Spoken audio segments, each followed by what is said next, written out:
C'est bon.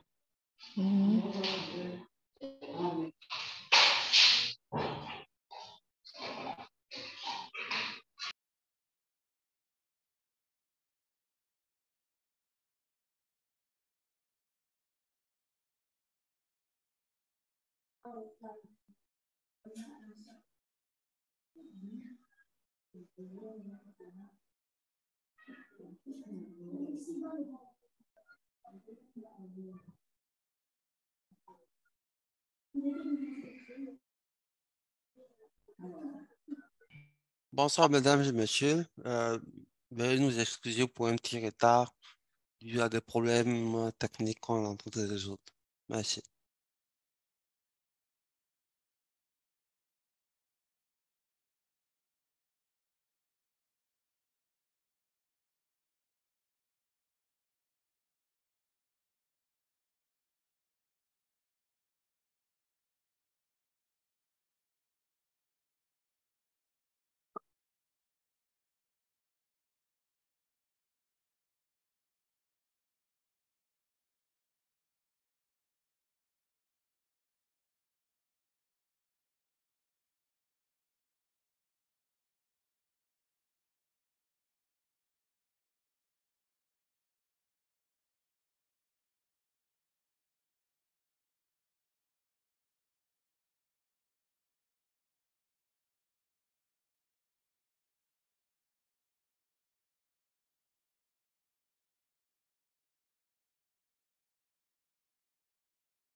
Bien, pardon.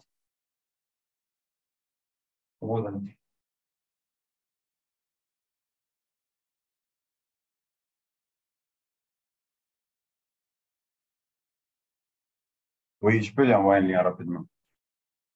OK. Pas de souci.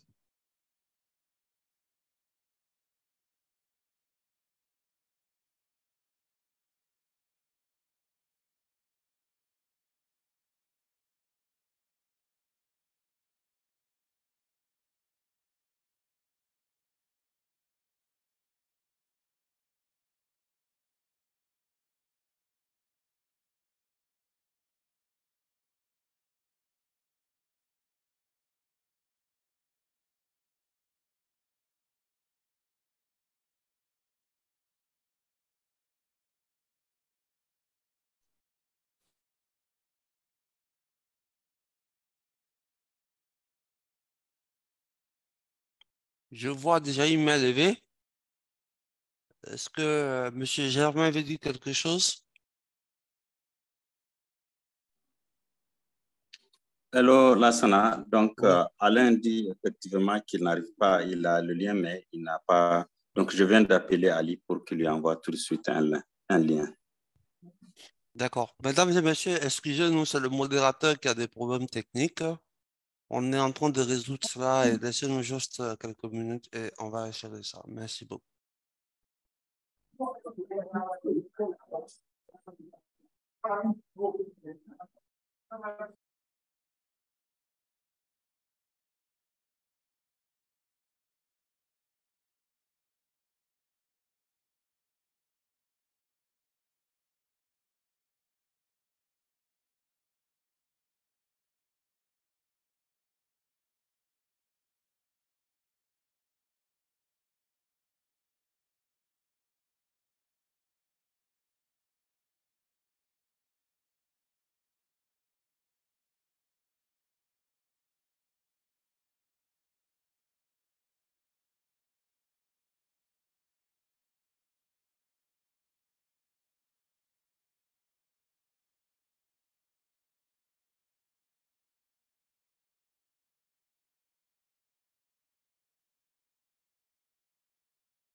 Alors, est-ce que vous m'entendez?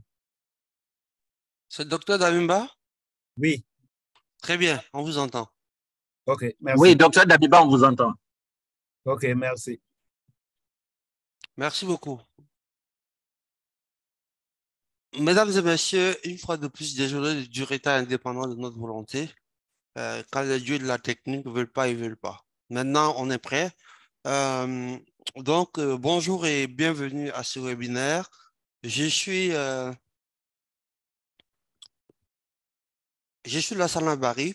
Euh, je suis spécialiste communication pour Pathfinder au Burkina Faso.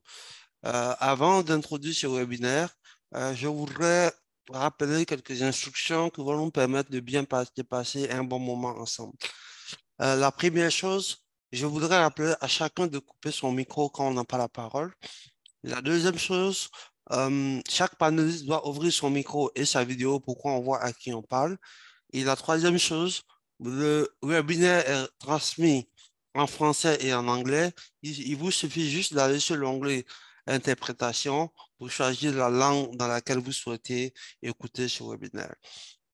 C'est donc un réel plaisir de vous compter parmi nous pour ce quatrième webinaire organisé par le projet USAID Amplify PF, donc un projet financé par l'Agence des États-Unis pour le développement international et mis en œuvre par l'ONG Pathfinder au Burkina Faso, en Côte d'Ivoire, au Niger et au Togo.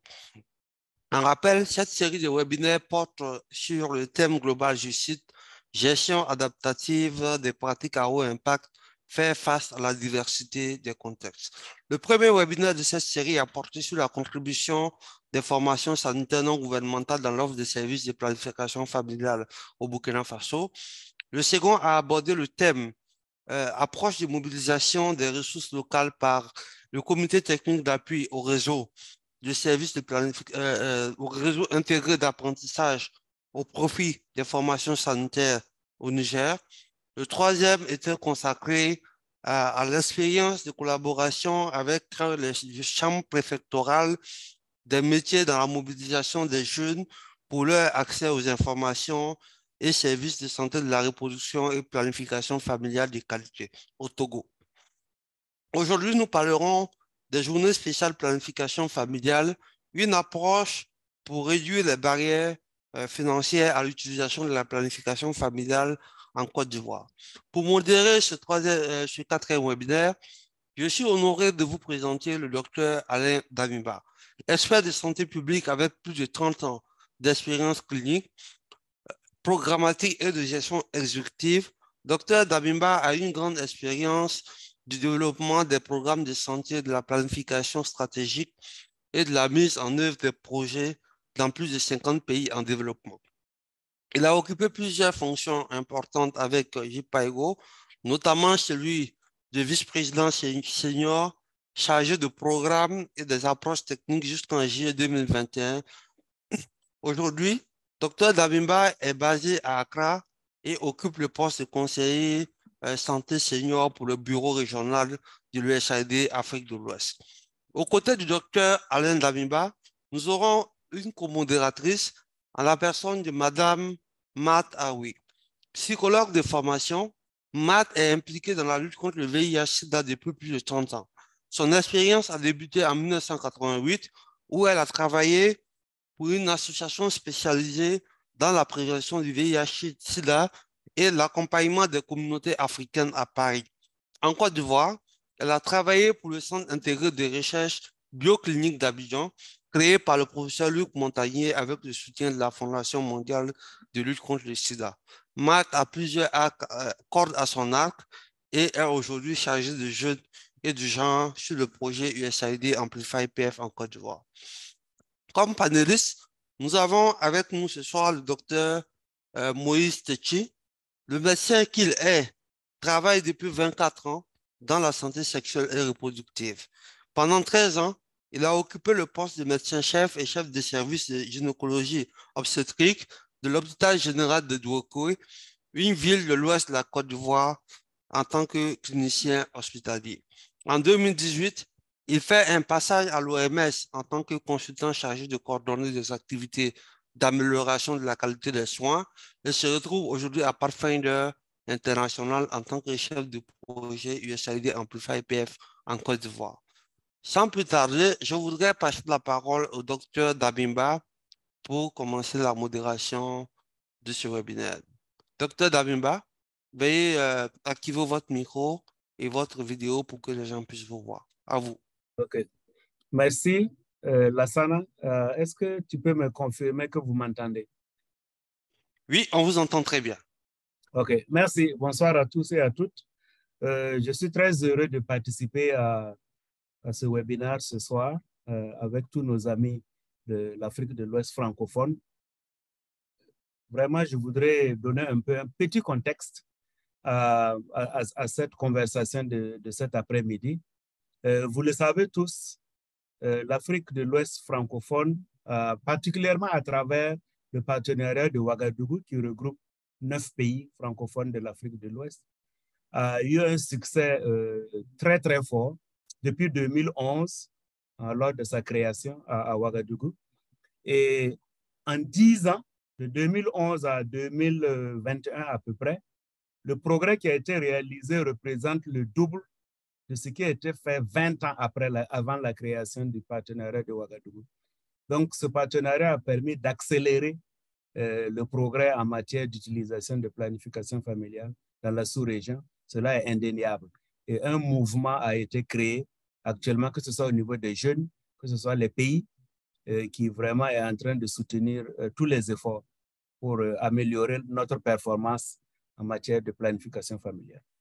Cependant, les objectifs de 2030 que le partenariat s'est fixé, c'est-à-dire d'avoir au total 13 millions d'utilisatrices depuis la création de l'initiative, ça veut dire qu'il faudrait avoir 6,5 millions de nouvelles utilisatrices depuis 2020 jusqu'à 2030. Bon, quand on regarde les chiffres aujourd'hui de Track 20, on se rend compte qu'on est assez en retard par rapport à cet objectif de 2030. Donc, les succès sont très importants, mais en même temps, nous avons des défis pour pouvoir atteindre les objectifs qu'ensemble nous nous sommes fixés. Alors, pour pouvoir atteindre les objectifs de 2030, il va falloir, si on continue à faire ce qu'on fait, ça ne va pas marcher, on ne va pas atteindre nos résultats. Mais si nous décidons d'innover, d'essayer des approches nouvelles, et je pense qu'on peut avoir un peu plus de chances d'atteindre nos objectifs que nous nous sommes fixés. En général, pour ce qui est de la planification familiale, vous savez tous qu'il y a beaucoup d'obstacles, beaucoup de défis. Il y a les normes sociales qui sont parfois conservatrices. Il y a les politiques de certains de nos pays qui empêchent une mise à disponibilité de la planification familiale au plus grand nombre.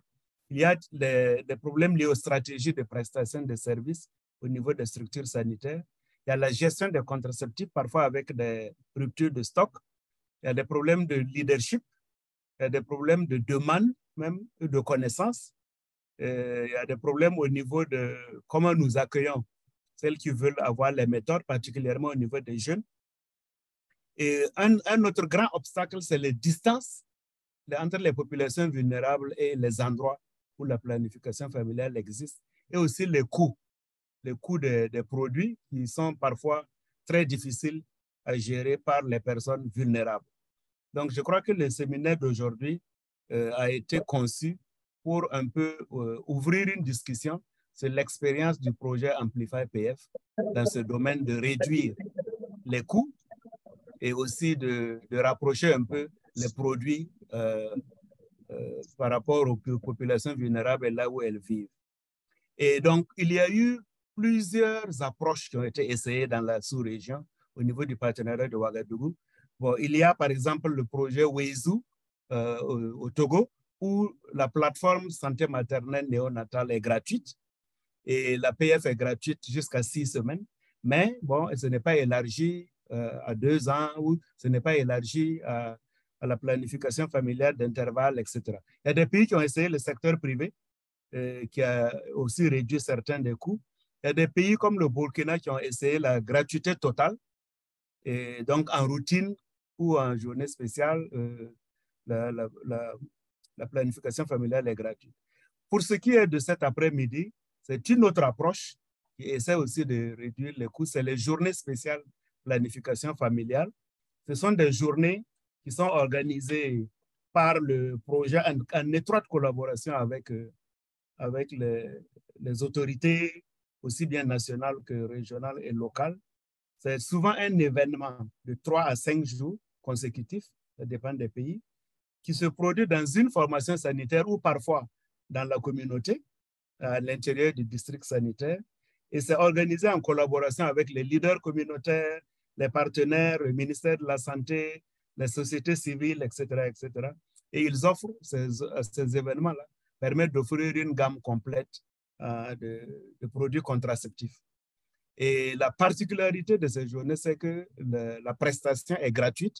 Et donc, dans les pays que j'ai visités, c'est absolument incroyable la différence entre la fréquentation pour la PF de routine et la fréquentation des journées spéciales. Donc, cela démontre que le coût des produits de contraception est un grand obstacle à l'acceptation et à l'utilisation de la PF.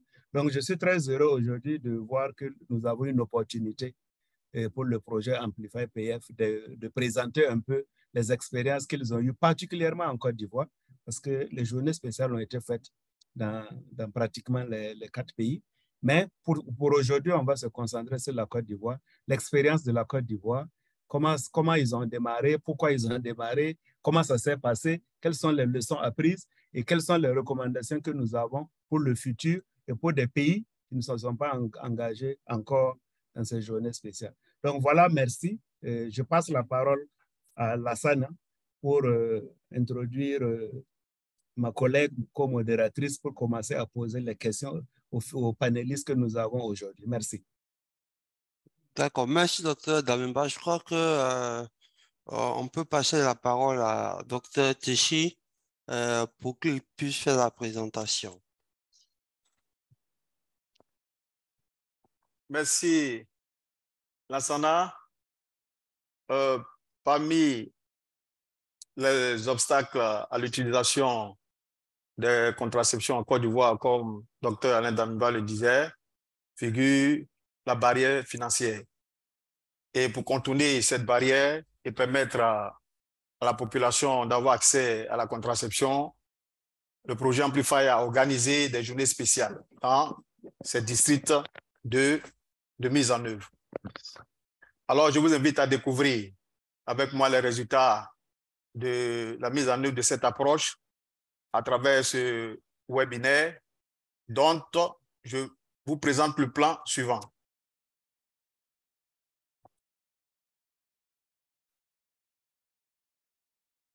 Alors, dans un premier temps, je vais présenter brièvement le contexte de mise en œuvre du projet et ses zones d'intervention. Et dans un deuxième temps, je vais aborder les journées spéciales, présenter globalement l'approche, les résultats, avant de terminer par les recommandations pour une bonne mise en œuvre de cette approche. Alors, cette diapo nous présente les indicateurs en santé maternelle en Côte d'Ivoire. Je précise que ces données de l'EDS 2011-2012 sont des données à l'entame du projet Amplify PF en Côte d'Ivoire en 2018. Nous voyons déjà le taux de prévalence moderne contraceptive faible qui est de 14%, les besoins non satisfaits élevés de 27%, ce qui explique un taux de mortalité maternelle à 614 000 décès pour 1000 naissances vivantes. Et aussi un grand nombre d'avortements, autour de 300 000 cas par an. Et parmi ces cas d'avortement, nous avons la population pauvre qui représente 80%. Le projet Amplify PF intervient en Côte d'Ivoire dans 94 formations sanitaires, dont 11 formations sanitaires privées. Et ces formations sanitaires sont réparties dans 5 RIA, donc 5 districts. Et Amplify PF est un projet d'offre de services de planification familiale. Et dans ce sens-là, le projet a renforcé les capacités des prestataires de santé et des ASC, les agents de santé communautaires, à renforcer le plateau technique des formations sanitaires en équipement. Amplify PF a appuyé la routine de la planification familiale dans ces districts, a organisé les journées spéciales qui est le sujet de notre intervention aujourd'hui.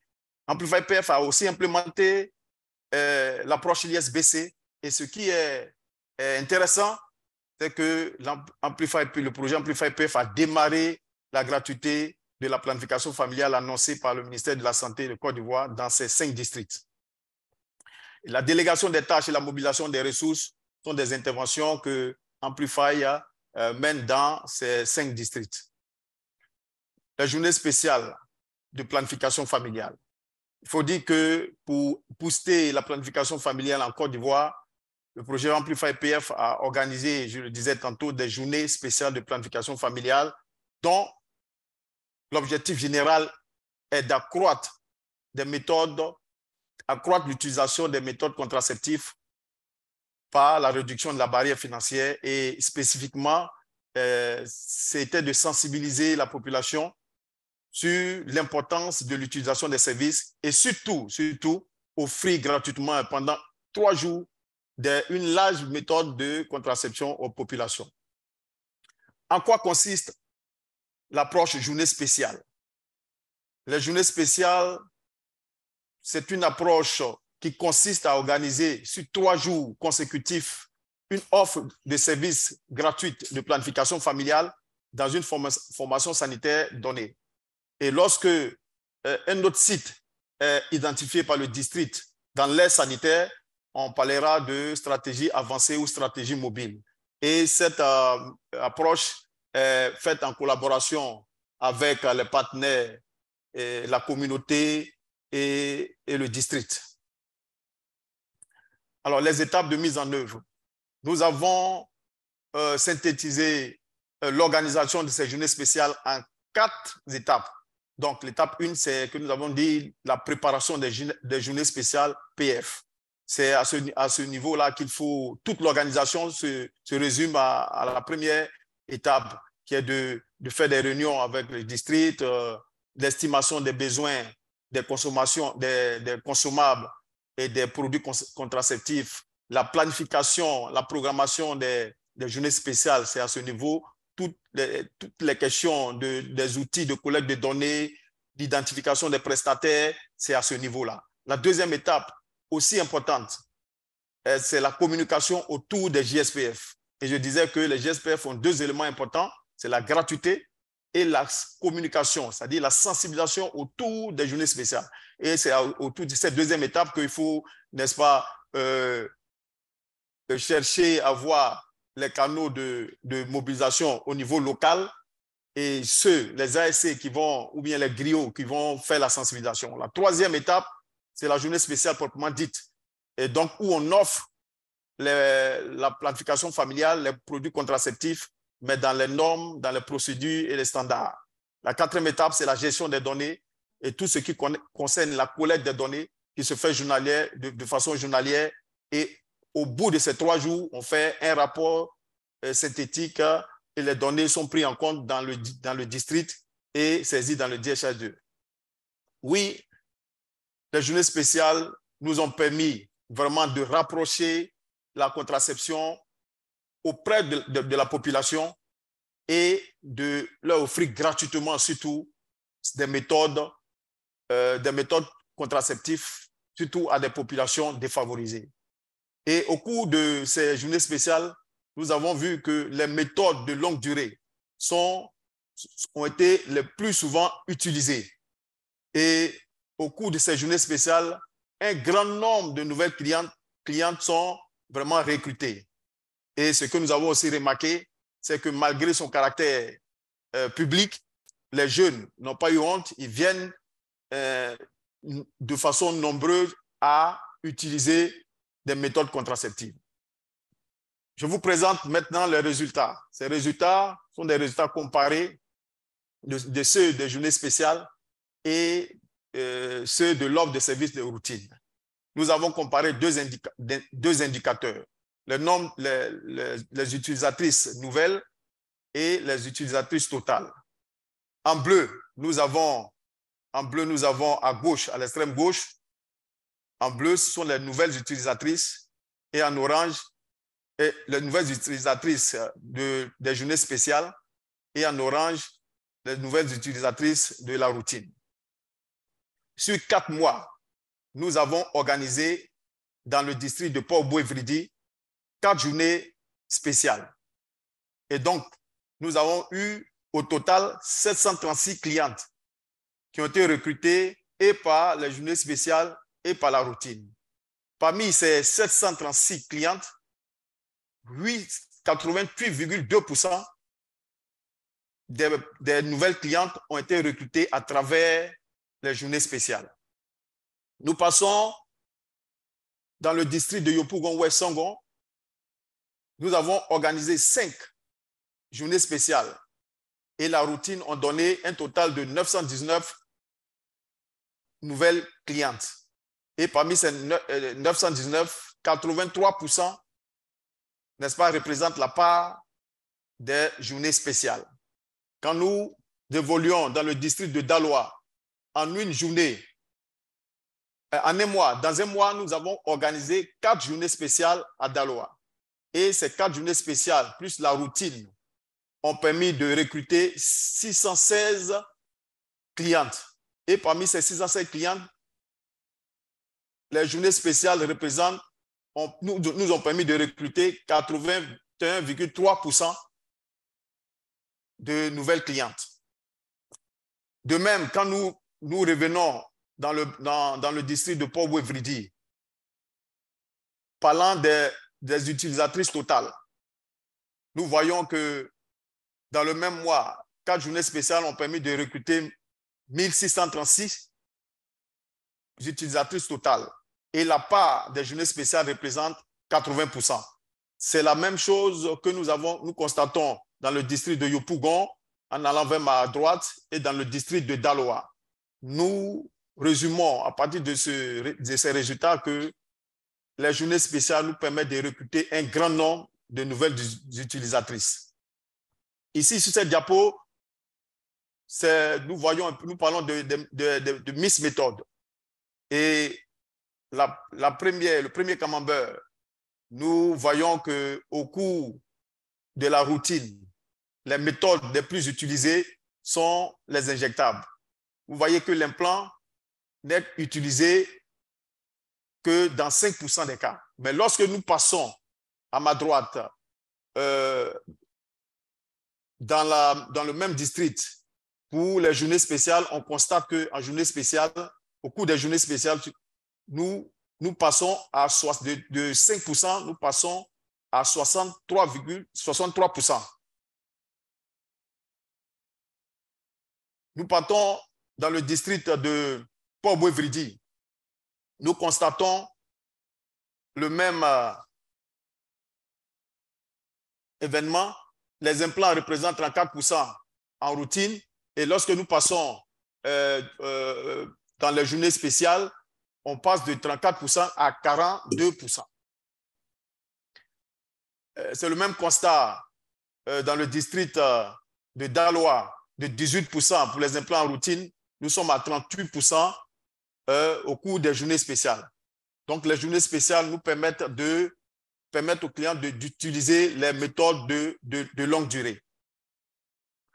Quand on voit les résultats par tranche d'âge, nous constatons que qu'en journée spéciale ou qu'en routine, les jeunes viennent à utiliser des méthodes contraceptives. C'est le même événement que nous constatons dans le district de Yopougon-Ouest-Songon et dans le district de Daloa. Pour dire que malgré son caractère public, les journées spéciales, les jeunes accourent et prennent des méthodes. Alors, nous passons maintenant à l'estimation de coûts. Cette approche a un coût. Et pour estimer ce coût, il faut tenir compte des éléments comme les produits contraceptifs, les consommables médicaux, la prise en charge de l'équipe de mise en œuvre, la logistique, qui sont les bâches, les chaises, le matériel de sonorisation, etc. Dans notre cas, les produits contraceptifs sont fournis gratuitement par le PNSME. Donc, il y a eu l'apport du ministère dans, n'est-ce pas, l'organisation des JSPF. Et donc, pour une journée spéciale, au cours d'une journée spéciale qui est destinée à recruter 300 clientes, nous tournons autour de 564 800 francs, soit 941 $. Et dans ce coût, le PNSME soutient à hauteur de 246 000 francs. Ça, c'est le coût de la participation du ministère. Et Amplify PF a contribué à hauteur de 319 000 francs. Alors, ce qui a bien marché lors de l'implémentation de cette approche, c'est l'implication des districts, les directeurs départementaux, le personnel de santé, des formations sanitaires ciblées. Et au cours des journées spéciales, toute la gamme des méthodes contraceptives sont présentées. Et ça, c'est très important. Et nous ne démarrons pas, n'est-ce pas, les journées spéciales tant que nous n'avons pas toutes les méthodes. Et les données sont prises en compte dans les données de la formation sanitaire et saisies dans le DSH2. Ce dont nous avons aussi apprécié, c'est l'achat des consommables auprès de la NPSP, la centrale d'achat, qui a vraiment réduit les coûts des JSPF. Malheureusement, nous avons été confrontés à certains problèmes, dont les ruptures fréquentes des produits contraceptifs. Et quand même, souvent, on a des produits, mais nous avons une quantité insuffisante de méthodes de longue durée. Et vous vous souvenez qu'au cours des journées spéciales, ce sont des méthodes-là qui sont prisées par les clientes. Il y a eu aussi la rupture de xylocaïne au niveau national. Et ce qui nous a freinés dans notre élan et ne nous a pas permis de réaliser toutes les journées spéciales programmées. Alors, je finis par donner des conseils pour une réussite de la mise en œuvre de cette approche. Il faut vraiment se doter d'un guide national pour l'organisation des JSPF. Et cela va permettre d'harmoniser les différentes pratiques sur le terrain des différents partenaires. Il faut mettre en place un plan d'approvisionnement d'un district en produits et surtout en consommables. Et intégrer pour la pérennisation des JSPF dans le plan d'action des districts sanitaires. Et au niveau local, pour la mobilisation, la sensibilisation, il faut utiliser les canaux disponibles dans l'aide sanitaire. Voilà, sur ce, je voudrais vous remercier de votre aimable attention et passer la parole à M. Lassana. Merci. Merci beaucoup, Dr. Tchéchi. Vous pouvez couper le partage d'écran? OK, je le fais tout à l'heure. Merci beaucoup, monsieur Dr. Tchéchi. Alors, en plus de la présentation de Dr. Tchéchi, nous avons prévu la diffusion d'un film d'une durée d'environ 5 minutes qui vient donc en appui à cette présentation PowerPoint et le contexte qui a été planté par le Dr. Damiba.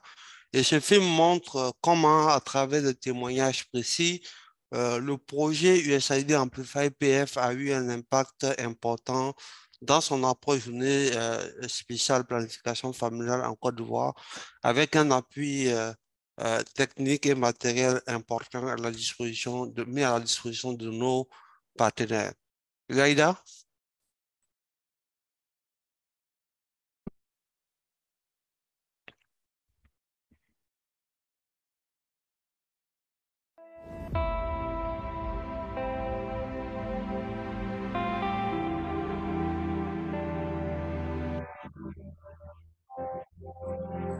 Après mon accouchement par césarienne, j'ai fait un mois-et-demi.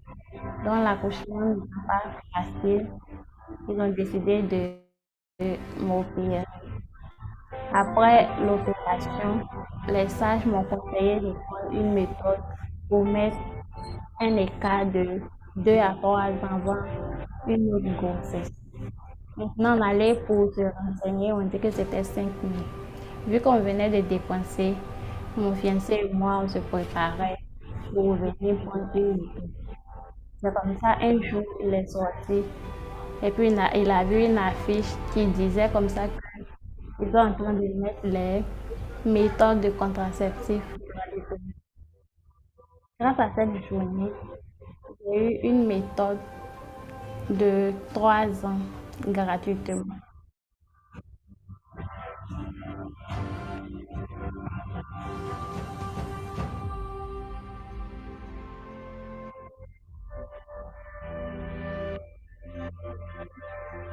Notre centre de santé est le seul de notre presqu'île situé à 14 km du centre de santé de référence. Avant le projet Amplify PF, la maternité ne disposait que d'un seul bureau, affecté pour les consultations prénatales, postnatales et planification familiale. Grâce à Amplify qui a identifié nos besoins, nous avons acquis un bureau entièrement équipé affecté au service de planification familiale. Nous avons également pu former 2 agents de santé communautaires qui mènent les activités de planification familiale dans la communauté. Ça a été pour nous l'occasion de lever tous les mythes sur les méthodes contraceptives. À la fin de la journée, nous pouvons enregistrer en moyenne 300 adhérents. Au cours des journaux ordinaires, nous avons une moyenne de 10. Donc, nous avions en 2021 une prévalence contraceptive de 6,91. Mais en 2022, nous sommes passés à 23,54. C'est un pas de géant.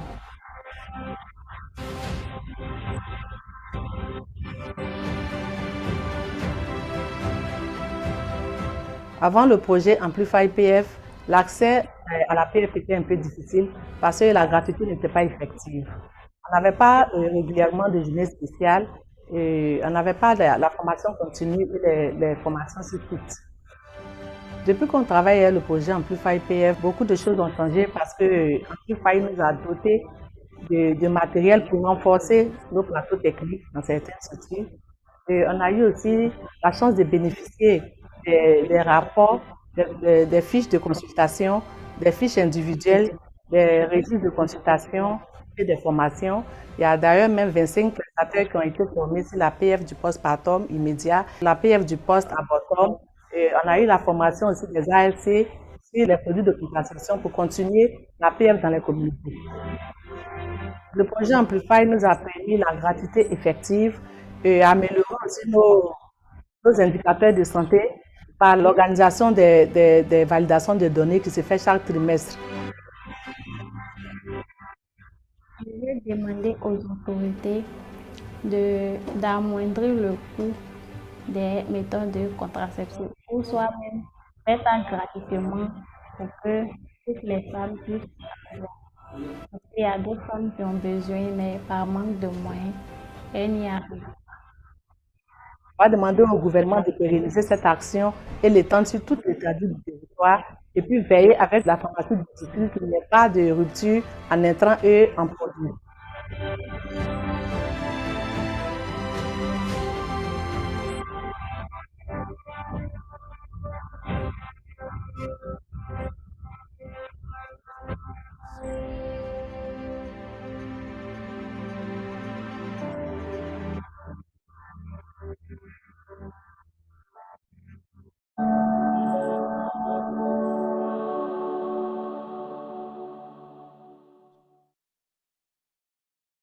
Merci beaucoup, Ilaïda.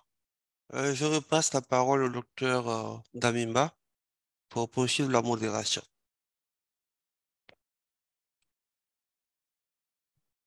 Merci pour la présentation et pour la vidéo qui a montré un peu, qui nous a permis de voir concrètement un exemple de partenariat avec le gouvernement et le niveau de district. Docteur, Donc, vous pouvez activer votre vidéo, s'il vous plaît? Merci beaucoup. Vous me voyez maintenant? Ça va? Excellent, c'est bon. Merci. Ok, d'accord. Donc, ma première question va aller à Madame Kofi Nathalie. vous pouvez nous expliquer un peu plus comment se fait l'organisation des journées spéciales dans votre district sanitaire? Très brièvement.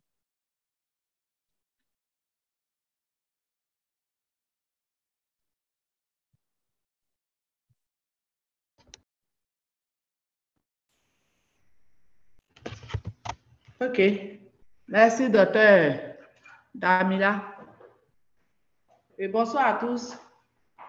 Et quand il y a journée spéciale dans le district sanitaire de Port-Boué, j'identifie au préalable le site, j'informe les différents responsables de ce site-là, ainsi que le point focal PF, qui à son tour se charge d'informer les ASC qui vont dans la communauté pour faire la sensibilisation et la mobilisation.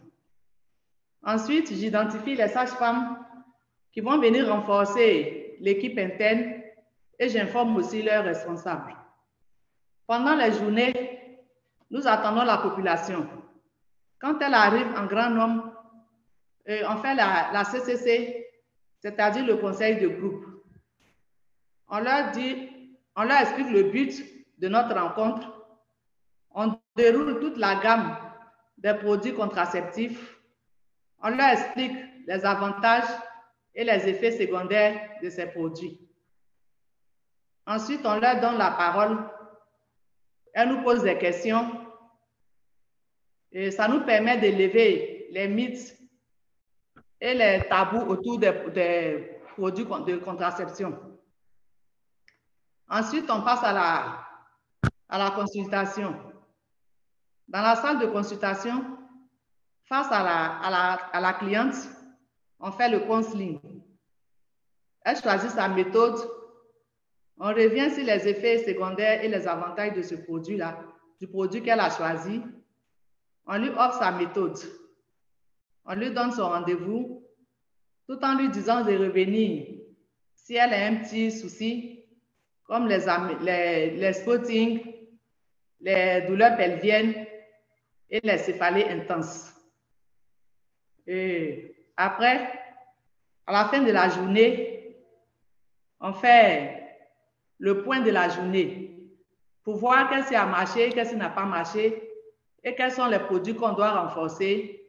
Et ça nous permet aussi de voir les nouvelles utilisatrices que nous avons enregistrées ce jour. Et c'est sur les 3 jours.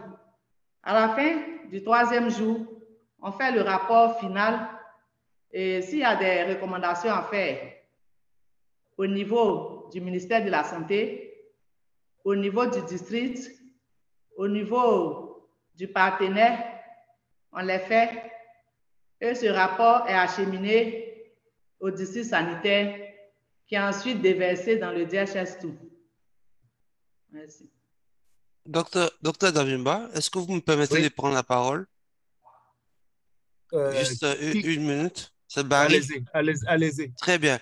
En fait, je voudrais, pour mieux contextualiser, demander peut-être à Marthe si elle pouvait nous présenter rapidement les personnes qui vont intervenir. Comme ça, les participants sauront à qui ils ont affaire. Marthe, est-ce que tu peux faire ça en 2-3 minutes? Oui, Barry. Vas-y. Oui, Barry. En effet, la personne qui vient d'intervenir, il s'agit de Mme Kofi Brou Nathalie, qui est coordonnatrice SRPF SME au niveau du district sanitaire de Port-Boué. Et après elle, nous aurons aussi Dr Nguessan Ariane, qui est le médecin-chef du centre de santé d'Agayoukoubé.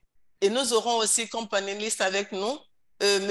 Ando Kwakuyasen, qui est le directeur coordonnateur adjoint du PNSME, du Programme national santé mère-enfant. Merci. Très bien, merci beaucoup. Docteur Davimba, je vous repasse le micro. Merci. Merci à Mme Kofi Nathalie de nous avoir expliqué la procédure pour la journée spéciale. Je vais demander à Dr Nguessan Ariane. Je sais que les femmes viennent en grand nombre lors des journées spéciales. Comment vous faites pour assurer le suivi de ses clientes qui viennent juste pour la journée spéciale. D'accord. Merci, docteur. En effet, les femmes viennent en grand nombre. Nous travaillons non-stop durant ces 3 jours. Mais c'est vrai que le partenaire nous aide, mais il faut aussi l'implication des agents de centre de santé. Donc, à notre niveau, nous veillons à enregistrer toutes les dames dans le registre de consultation. On leur donne également des cartes de rendez-vous. Elles ont aussi des cartes individuelles. Les cartes individuelles que nous rangeons dans notre échéancier afin qu'elles puissent rentrer dans la routine. Sur ces cartes sont enregistrés leur numéro, leur lieu d'habitation, toutes les informations qu'il faut pour les retrouver. Donc, quand le jour du rendez-vous arrive, ces dames-là sont appelées au cas où elles ne reviennent pas au centre, afin de comprendre pourquoi elles ne reviennent pas et tout. Et comment dirais-je, elles ont des inquiétudes à cause des effets secondaires qu'elles ont manifestés, c'est l'occasion pour nous encore de leur rappeler que ce sont des petits effets secondaires minimes. Parce que entre éviter une grossesse indésirée et faire un avortement, il n'y a pas de choix.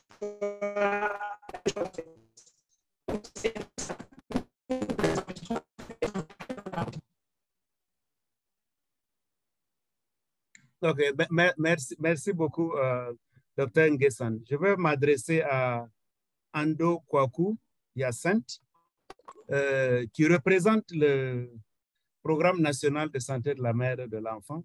Moi, je voudrais avoir votre perspective. Quel est votre avis sur les journées spéciales PF et quelle est la contribution du programme national pour ces journées spéciales? Et dites-moi, qu'est-ce que vous pensez de ces journées spéciales?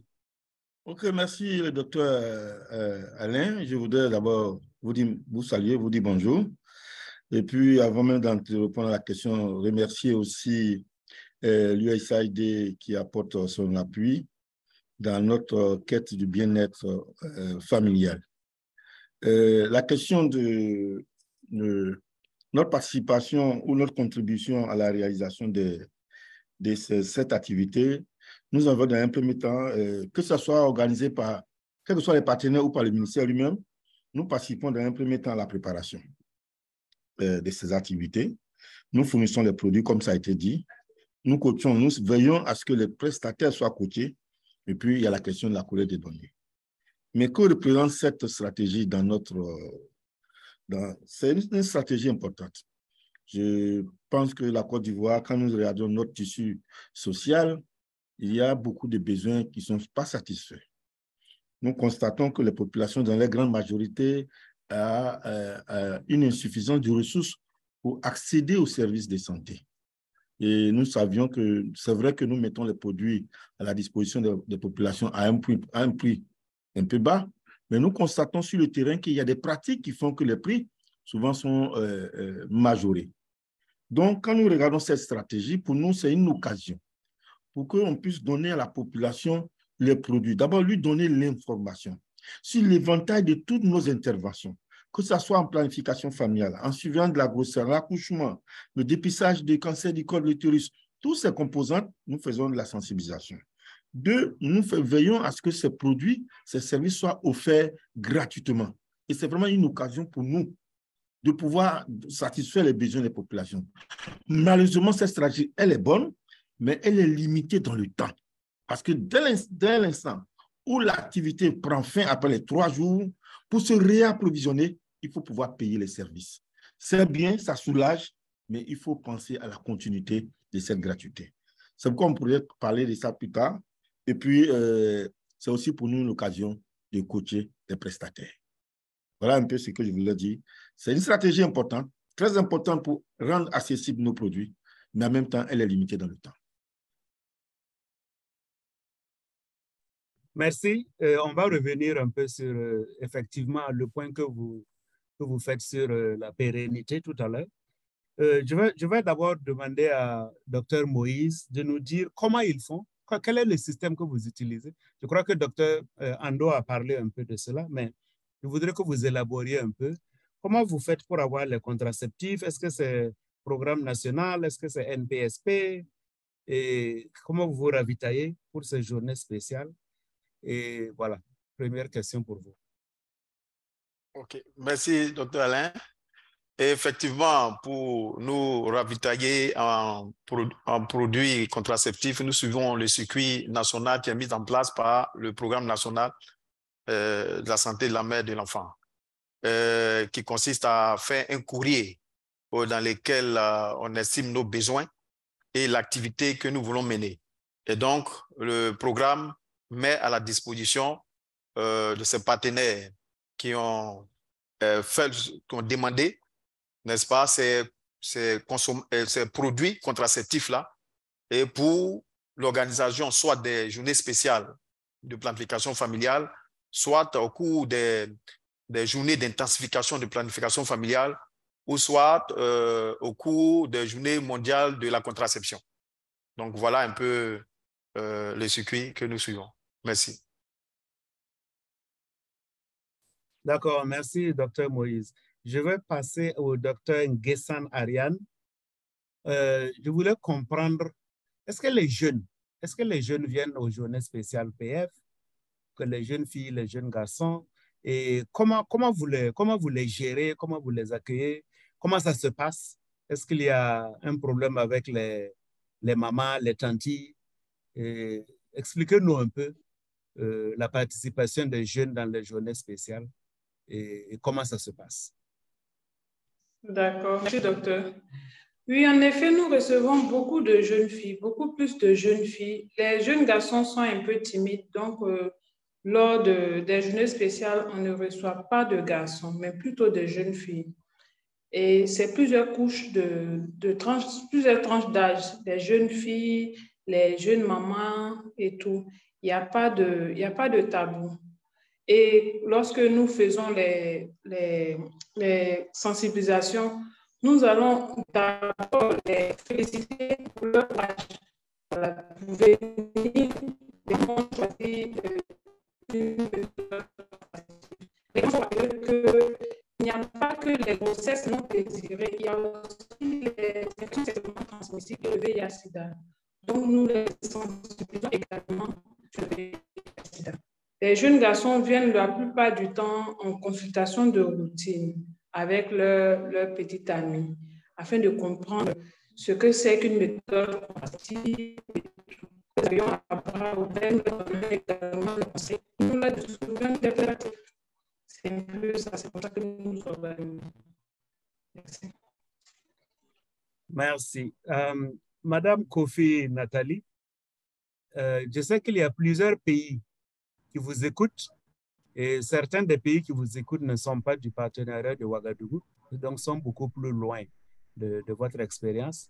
Donc, si vous aviez, compte tenu de votre expérience, si vous aviez des leçons à tirer, des conseils à donner aux autres pays qui souhaiteraient commencer à faire des journées spéciales PF, qu'est-ce que vous leur diriez? Quels sont vos conseils? Quelles sont les leçons apprises? Merci, docteur.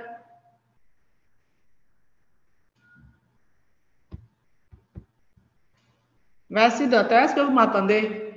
Oui, on vous entend. D'accord. Et la journée spéciale permet d'avoir un grand nombre de clientes. Et puis, ça nous permet aussi d'enregistrer de nouvelles utilisatrices.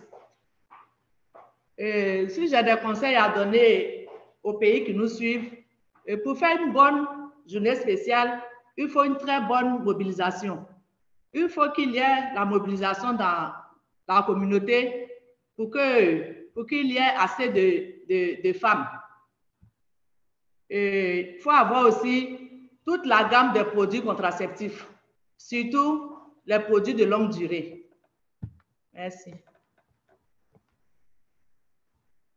Merci. Je vais demander à Ando de continuer un peu les commentaires qu'il avait commencé en demandant est-ce que les journées spéciales de PF sont une alternative dans un contexte ou dans un pays où il n'y a pas de gratuité des services de planification familiale et c'est l'opportunité pour vous de parler un peu de la préoccupation que vous avez mentionnée tout à l'heure regardant comment faire pour pérenniser, comment faire pour avoir les contraceptifs, etc. Et comment faire que le prix ne soit pas un obstacle, pas seulement pendant 2-3 jours, mais peut-être plus longtemps. Donc, donnez-nous un peu, du point de vue du programme national, comment vous voyez la place de cette journée spéciale et comment vous voyez le futur pour les clientes. Ok, merci, docteur. Je voudrais, avant de reprendre la question, dire que comment est conçue, comment est notre société ivoirienne. Nous, ce qui nous caractérise beaucoup, hein, c'est la gratuité. La gratuité. Je donne toujours comme exemple les hommes politiques et les populations. Vous supportez un parti politique, vous supportez un président qui vient dans votre contrée. Vous supportez un autre, vous ne supportez pas un autre, qui vient aussi dans votre contrée. Il vous distribue les t-shirts.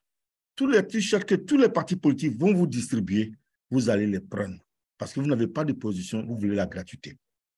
Vous êtes aussi un homme responsable. Vous avez suffisamment de ressources.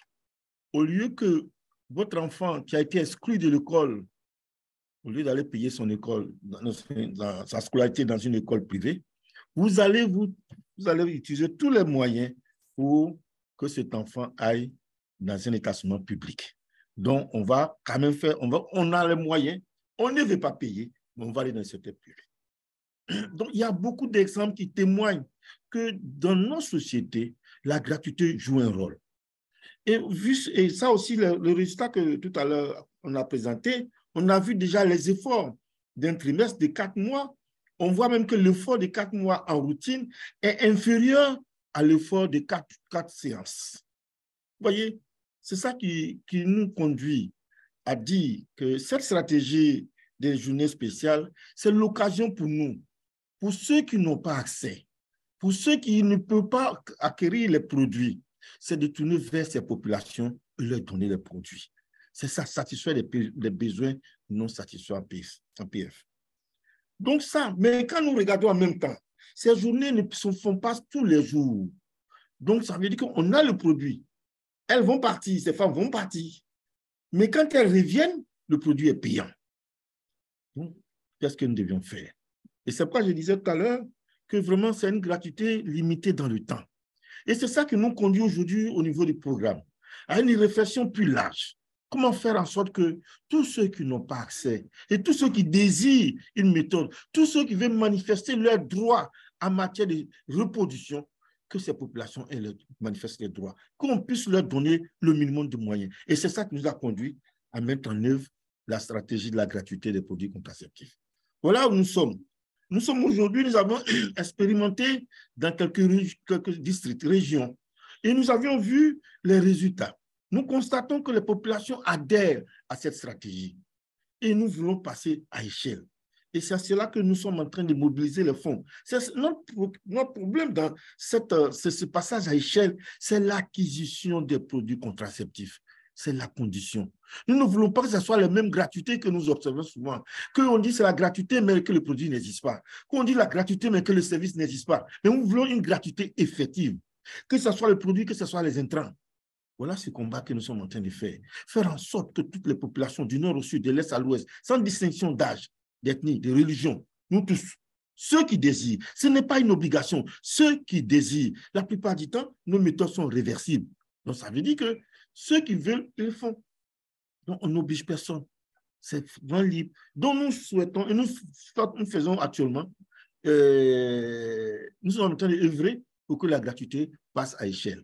Et c'est en cela que nous voulons remercier l'USAID, remercier les partenaires dont l'UNEPA, on a aujourd'hui l'OAS, on a d'autres partenaires, la CAFDV, qui sont en train de venir pas à pas, un peu pour nous soutenir dans cette œuvre de gratuité.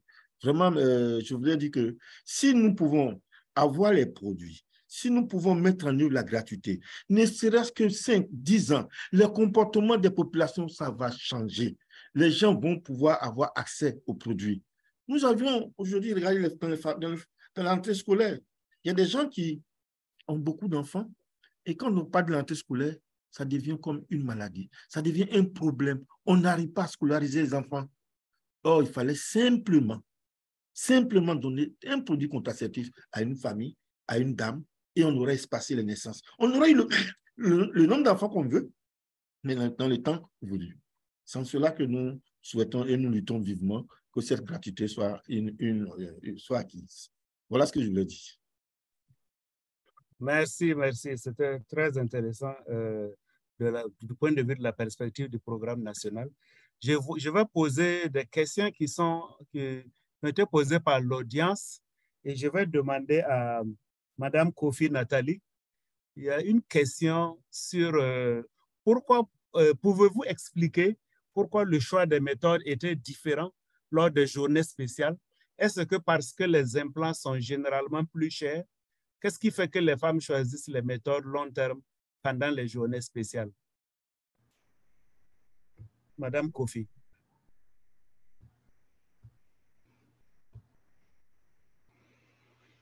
Oui, merci, docteur. Effectivement, pendant les journées spéciales, les femmes choisissent plus des méthodes de longue durée parce qu'avant la gratuité, c'était les produits les plus chers. Et puis encore, ça leur permet d'être en sécurité pendant longtemps. Elles sont toutes préservées. Si c'est pour les implants non nets, c'est pour 3 ans et les jardelles pour 5 ans.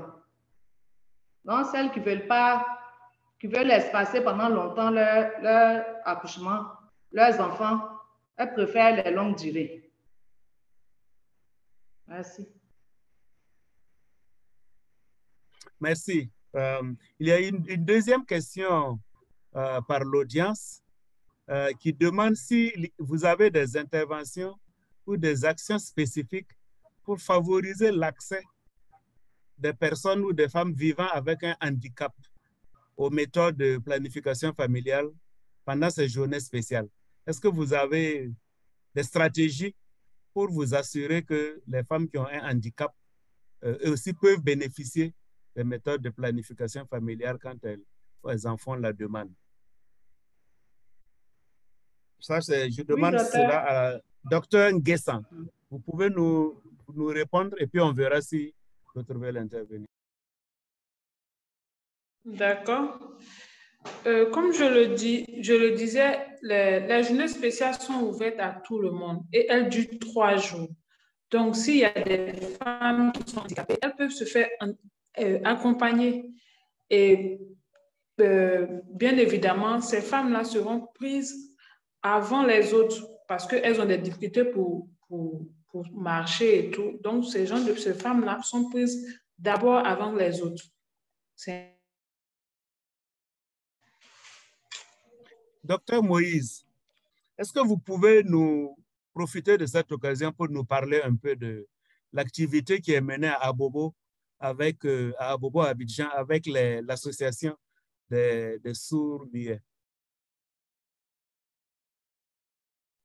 Merci, docteur Alain. Effectivement, parlant des personnes vivant avec un handicap, le projet Amplify PF, à travers les activités des jeunes champions, rentrer en contact avec une association des handicapés, on va dire des sourds et malentendants. Donc, avec eux, le projet a travaillé avec ces personnes-là pour leur permettre d'avoir accès d'abord aux informations de la santé de la reproduction et santé et de la planification familiale et aussi à leur permettre, n'est-ce pas, d'utiliser ces méthodes-là. Et avant, ils avaient des difficultés parce que personne ne leur parlait, n'est-ce pas, ne leur parlait de ces méthodes-là. Et donc, avec ces jeunes champions-là, on a pu les exposer des messages de santé de la reproduction et planification familiale à ces groupes-là. Et vraiment, les choses se passent bien. Ils sont informés de la planification familiale, de leurs droits, vraiment dans ce domaine-là. Donc, voilà ce qui est fait avec les jeunes champions pour ces personnes défavorisées. Merci. Ok, il y a une autre question dans l'audience. Je la pose à Ando Hyacinthe. La question, c'est, j'aimerais savoir comment se fait l'utilisation des contraceptifs par les adolescents et les adolescentes, vu qu'elles ont besoin d'une autorisation parentale. Je suppose que, je ne sais pas si la question vient de Côte d'Ivoire, mais c'est une occasion pour vous de nous expliquer l'environnement légal pour l'accès à la planification familiale au niveau des adolescents et des jeunes en Côte d'Ivoire. Quelle est la situation? Est-ce qu'il y a des restrictions? S'il n'y en a pas, vous nous expliquerez aussi quelles sont les méthodes auxquelles ils ou elles peuvent avoir accès au niveau de la Côte d'Ivoire d'un point de vue légal. Merci. Oui, bon, merci bien. En fait, en Côte d'Ivoire, nous avions un programme spécifique dédié aux jeunes. On appelle ça le programme santé scolaire universitaire et jeunes et adolescents. Donc, ce programme qui, lui, depuis sa conception, c'est un service gratuit.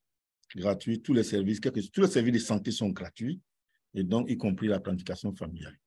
Donc, les jeunes ont accès. À l'époque, c'était seulement les jeunes en milieu scolaire, mais aujourd'hui, c'est étendu à l'ensemble des jeunes.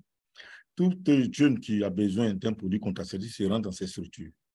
Et on a donné les produits aux jeunes sans se préoccuper. Mais depuis un certain moment, on a constaté qu'il y a beaucoup de plaintes. Plaintes des parents qui disent que l'enfant est encore mineur. Bon, okay. Donc, on a essayé de sensibiliser les acteurs sur l'âge auquel, parce que les tests juridiques ne permettent pas de donner les produits contraceptifs aux jeunes adolescents. Donc, cette préoccupation, nous avions mis, malheureusement, depuis la réunion de 1999 à Abidjan, où on a adopté une loi type pour tous les États, on a recommandé à tous les États d'aller adapter cette loi type à leur contexte du pays. Et tous les pays, sauf la Côte d'Ivoire, qui n'a pas encore une loi en matière de planification familiale. Dans cette de la révolution, y compris la planification familiale. Donc, nos tests ne font pas la promotion de ce produit-là, de la planification familiale. Donc, nous sommes confrontés à ces problèmes. Parce que je vous dis, de temps en temps, les populations se plaignent. Donc, on fait venir, mais la question qu'on dit, il faut demander l'avis du parent, du père, avant de venir utiliser une méthode.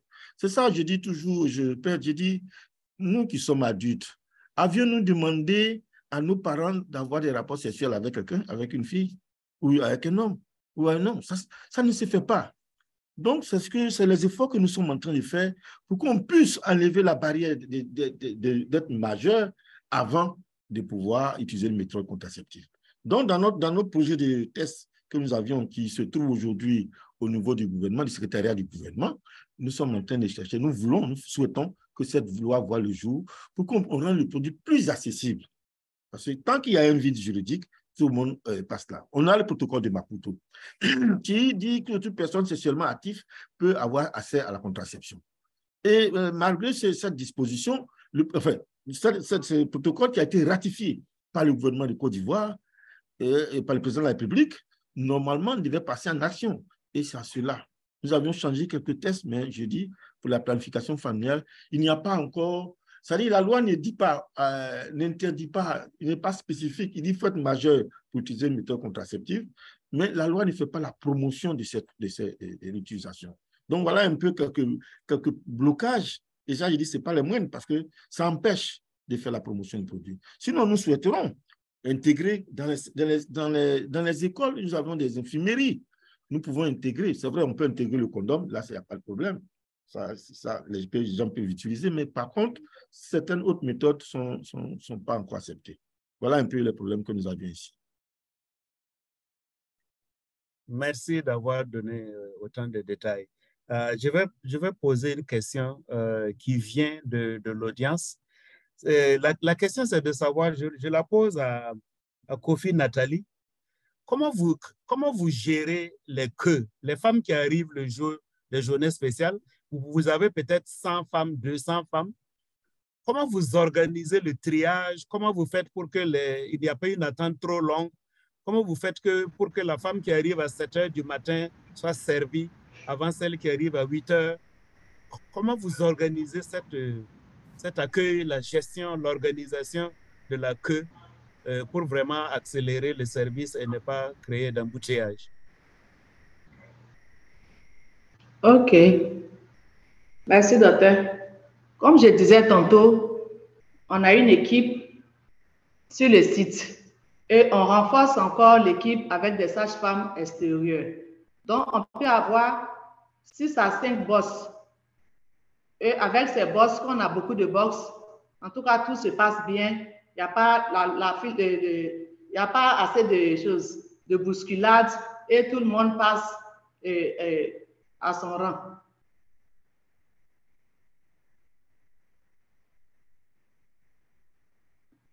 Merci. OK, merci. Oui. Docteur Nguessan, Ariane, comment vous sensibilisez la communauté, comment vous travaillez avec les acteurs au niveau de la communauté pour annoncer qu'il y a des journées spéciales qui arrivent? Est-ce que c'est des radios, la télé?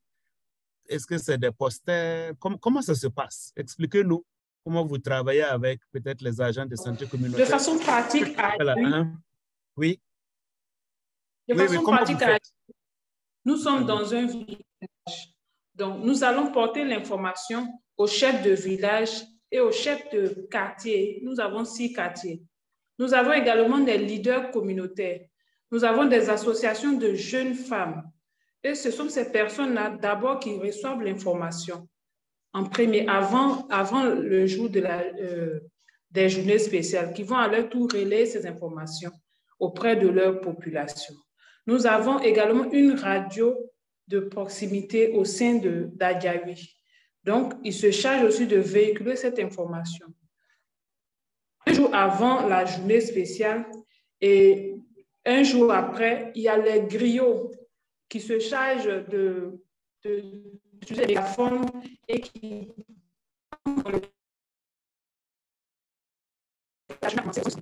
ainsi que la communication se fait à Adjawi.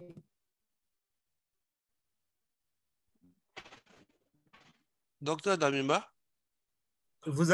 Oui, je n'entendais pas, elle était... Oui, je crois qu'il y a eu un problème de connexion. Oui. Oui, il y avait un problème de connexion. Okay. En fait, je voudrais dire... Est-ce qu'elle a fini de donner sa réponse? Bon, en fait, c'est coupé partout. Personne ne l'entend. Moi, en tout cas, je ne l'entendais pas. Ah, OK. Donc, peut-être qu'elle peut répondre. Mais ce que je veux dire, les participants qui souhaitent prendre la parole, ils peuvent lever la main dès maintenant. Parce qu'il nous reste encore 17 minutes afin qu'on puisse leur passer la parole. Merci. Je crois qu'il y a déjà une main qui est là. Bon, oui, allez-y. OK. Il faut peut-être la laisser finir sa réponse, mais la ligne n'est pas bonne. Donc. Oui, la connexion n'est pas bonne de son côté, donc nous, on ne la reçoit pas. Je suggère peut-être qu'on donne la parole aux mains levées. OK, allez-y. Monsieur Guylaine. Guylaine, à la main levée, je vous permets de parler. Vous pouvez activer votre micro et parler. D'accord. Bonsoir tout le monde et merci pour la participation. En fait, merci pour l'invitation à participer à l'échange qui est vraiment très intéressante. J'apprécie l'approche journée spéciale de planification familiale.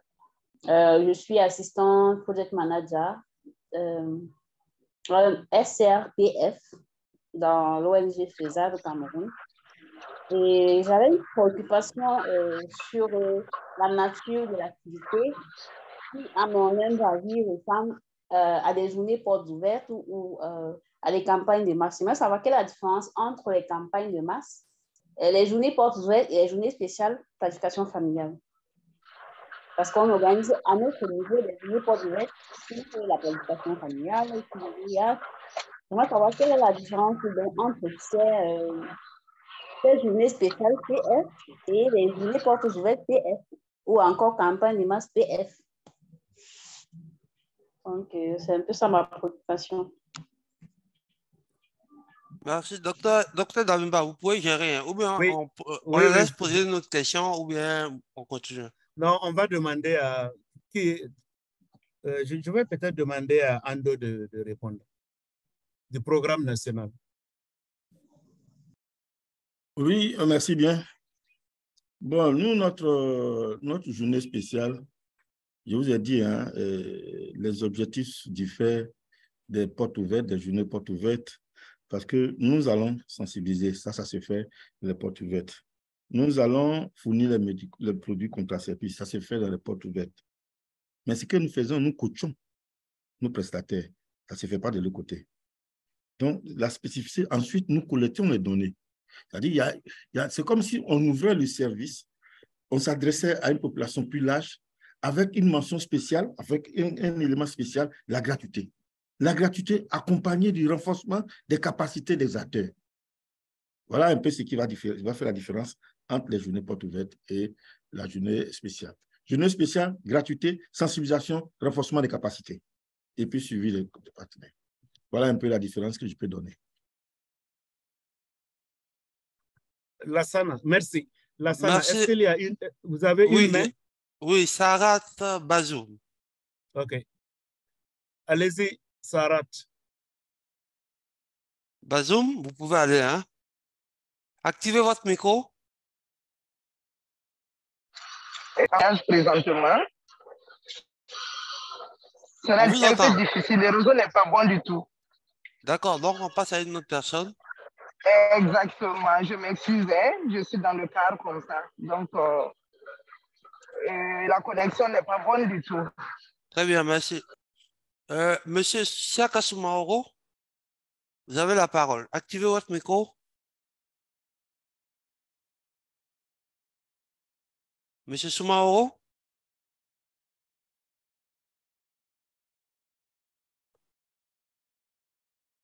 Monsieur Soumaoro, vous nous entendez? Vous activez votre micro? OK. Monsieur Abdoulaye Diallo? Oui. Allez-y. Bonjour. Bonjour, bienvenue. Oui, je suis Dr Diallo Abdoulaye. Je viens de rejoindre Pathfinder comme senior advisor pour la planification familiale et la santé de la reproduction en Guinée. Merci bien pour cette opportunité. Et je pense que j'ai déjà posé un certain nombre de questions, mais je voulais aussi apprendre de l'expérience de la Côte d'Ivoire en ce qui concerne le renforcement des capacités des prestataires pendant cette période. Parce que c'est vraiment une occasion pour contribuer à l'amélioration de la qualité de l'offre des services, surtout à la pose du DU et aussi à l'insertion des implants. Est-ce qu'il y a eu des difficultés dans ce sens? Et comment est-ce que vous avez géré ces difficultés? L'autre chose, c'est un peu en lien avec la qualité de données. Y a-t-il eu des problèmes de données? Et si oui, quelles sont les dispositions qui ont été prises pour collecter les données de qualité? Ceci est extrêmement important pour une bonne prise de décision. Merci. Docteur Ariane Guessan, vous voulez répondre? Oui, je voudrais répondre à la question qui m'avait été posée. Allez-y. En ce qui concerne la mobilisation, la communication à Adjaoui, de façon pratique, nous sommes dans un village à Adjaoui. Nous avons un chef de village, nous avons des chefs de quartier, nous avons des leaders communautaires, nous avons aussi des présidents d'associations. Donc, c'est d'abord à ces personnes que l'information part.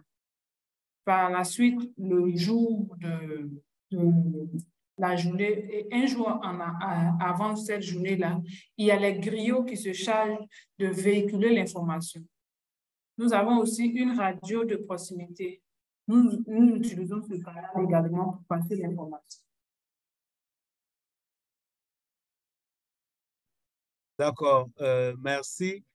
Il y avait la question sur comment se fait la formation des agents et aussi comment vous faites pour la collecte et l'analyse pour les données. Peut-être docteur du programme peut nous expliquer un peu. Oui. Merci bien, docteur. Bon, s'agissant de la première préoccupation, le coaching. En fait, ce n'est pas une formation théorique qu'on fait. Hein. C'est des gens, c'est des prestataires qui ont une formation, qui ont plus ou moins la main. Et donc, c'est une occasion de prendre toutes les majors. Ou même quand c'est difficile, le niveau central, le niveau régional ou le niveau départemental. Donc, il y a une équipe qui va. Mais avant de j'ai parlé de la préparation. Donc, sur le terrain, on recense, soit en périphérie, soit au niveau local, on choisit les personnes qui n'ont pas les compétences. Et tout à l'heure, il a bien donné l'exemple du stérilet. Si vous faites une formation théorique, vous faites une formation, vous réunissez les gens pour une formation, quand ils font la phase pratique, on n'a pas assez de clientes qui viennent pour les stérilés ou autres. Mais lorsque nous allons dans ces activités journée porte ouverte, c'est l'occasion de trouver un certain nombre de cas pour lesquels on peut faire la pratique avec ces jeunes, avec ces prestataires. Donc, la stratégie, ce n'est pas une formation théorique qu'on va donner, non. C'est des personnes qui ont des difficultés, qui sont sur le terrain, qu'on vient les coacher afin de pouvoir offrir les services, tous les services. Voilà un peu ce que nous faisons. Donc, lorsqu'on le fait dans une zone, c'est ceux de la zone qui profitent. C'est-à-dire, si je suis dans un district, ce n'est pas le district ailleurs, c'est ceux qui sont du district qui vont profiter. Je ne sais pas si j'ai bien répondu à sa question. La deuxième préoccupation, s'agissant de la qualité des données. Bon, il y a un registre qui est fait. C'est des prestataires qui travaillent tout le temps. Hein, ce n'est pas des choses dont les données qui doivent être traitées. On a la fiche de consultation qui donne les indications pour les méthodes contraceptives, les contre-indications et les contre-indications absolues. Donc, tout ça se fait de façon technique et donc ça va bien. Donc, les données sont au fur et à mesure fournies. On a un registre qui fournit à la fin du mois, parce qu'on ne fait pas un registre à part, hein, c'est le même registre qu'on a et qu'on collecte ces données, mais à la fin du mois, on produit le rapport en intégrant ces données-là. Donc, c'est comme si c'est le service qui a offert ces données. Je dis la difficulté qu'on a, c'est que si vous regardez bien, c'est des abandons, des perdus de vue qu'on va beaucoup observer. Parce que quand vous avez fourni la méthode, la dame est venue parce que le produit est inaccessible, parce qu'elle a une situation financière très faible. Donc, elle va céder ce jour-là à ce produit. Les jours suivants, le produit, il n'aura pas de consultation foraine, il n'aura pas de journée spéciale. Donc, la personne vient maintenant au service de santé. Quand elle doit acheter un implant, le prix est 1000 francs, elle n'a pas le moyen pour payer ces 1000 francs, donc elle ne viendra plus. Cette personne, elle sera perdue de vue. Et si on ne fait pas attention, si on n'est pas dans une contrée où la sage-femme peut la trouver, le prestataire peut la trouver, relancer l'activité, ça sera demain une femme qui est abandonnée. Donc, on va en rester beaucoup de cas d'abandon. Voilà les difficultés que nous avons.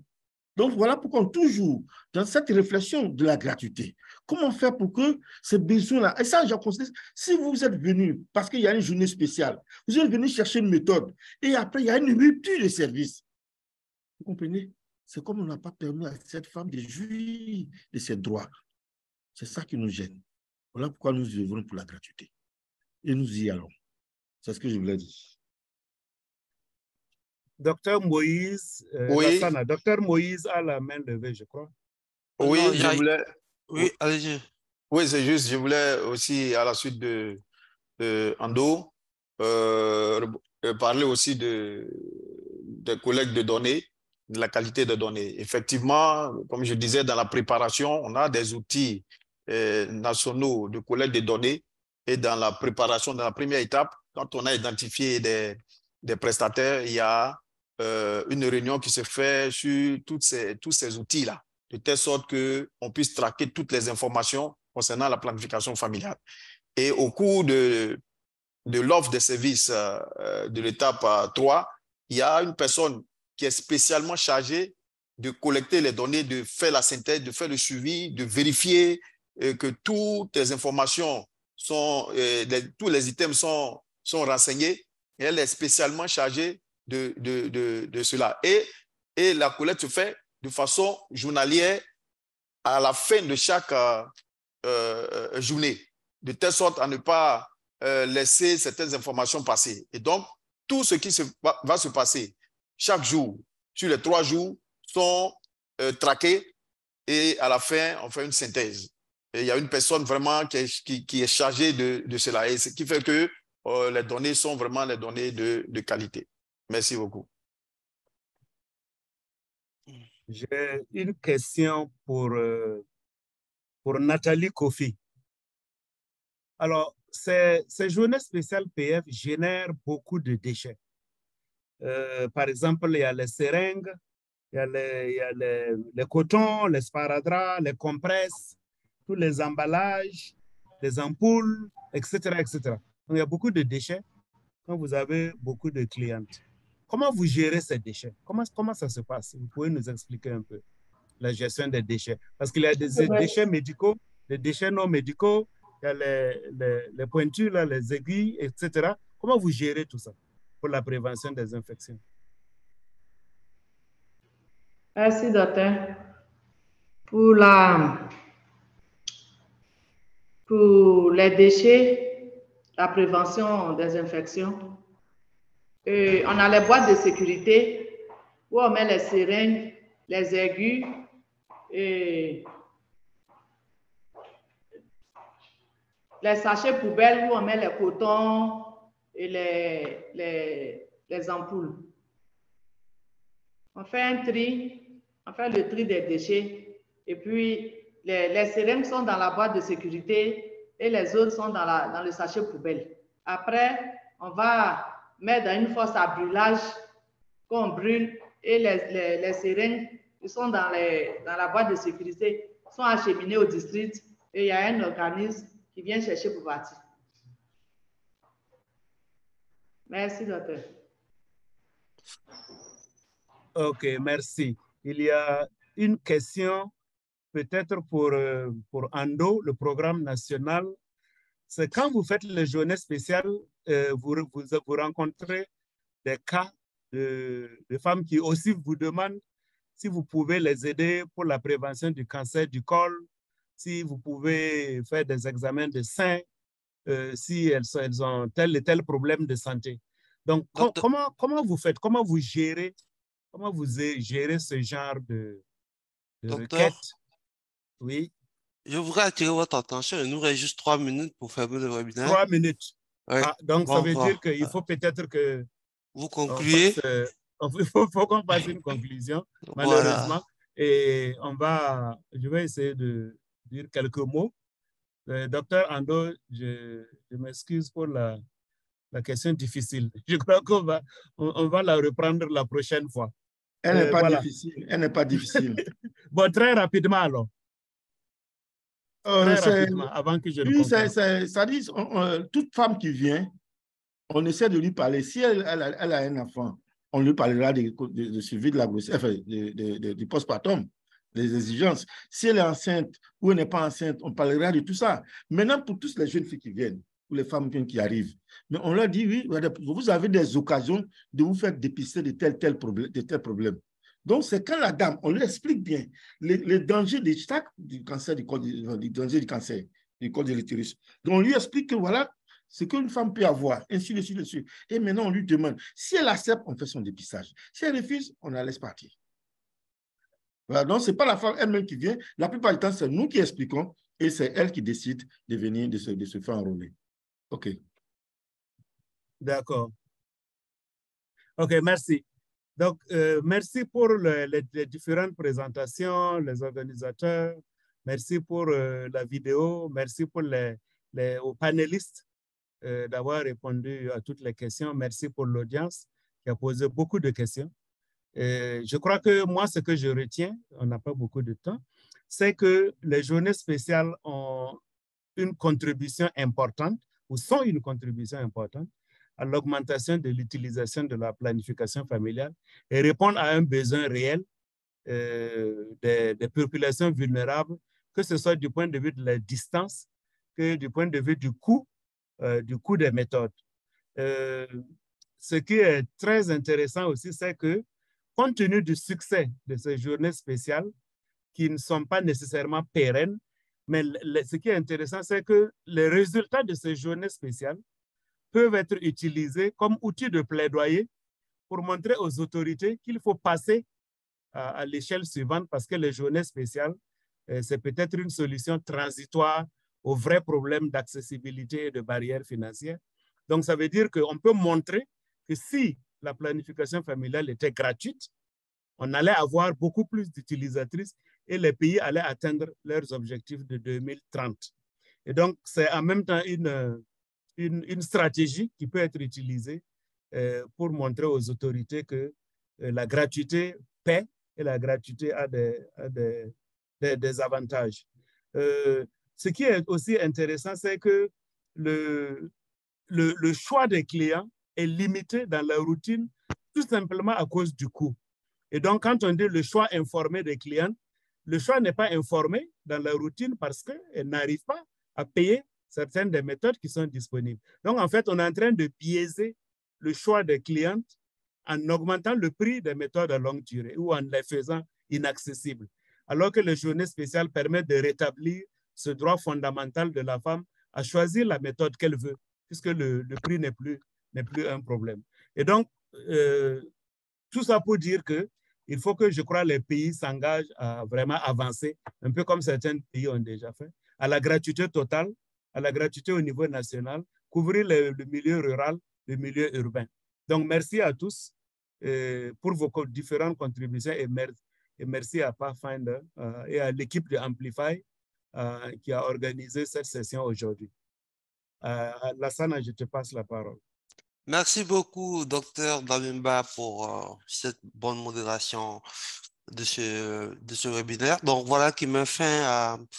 D'abord, on voudrait s'excuser auprès des personnes qui ont la main levée, qu'on n'a pas pu permettre de parler. On est vraiment hors temps, hors limite. Donc, on passera pour une autre fois. Merci beaucoup. Donc, voilà donc qui met fin à ce 4e webinaire du projet USAID Amplify PF. Merci à toutes et à tous d'y avoir participé. Dr Damimba a ouvert une brèche tout à l'heure. Et donc, le prochain webinaire aura lieu le 20 juillet 2023 sous le thème « Expérience de sensibilisation de jeunes marginalisés, donc handicapés, à la santé reproductive et planification familiale, le cas des jeunes et adolescents sourds-muets d'Abobo en Côte d'Ivoire ». Nous serons très heureux donc de vous compter parmi nous à ce webinaire. Merci beaucoup et excellente soirée chez vous. Bonne soirée. Merci. Merci, bonne soirée. Merci à tous. Merci, bonne soirée. Merci.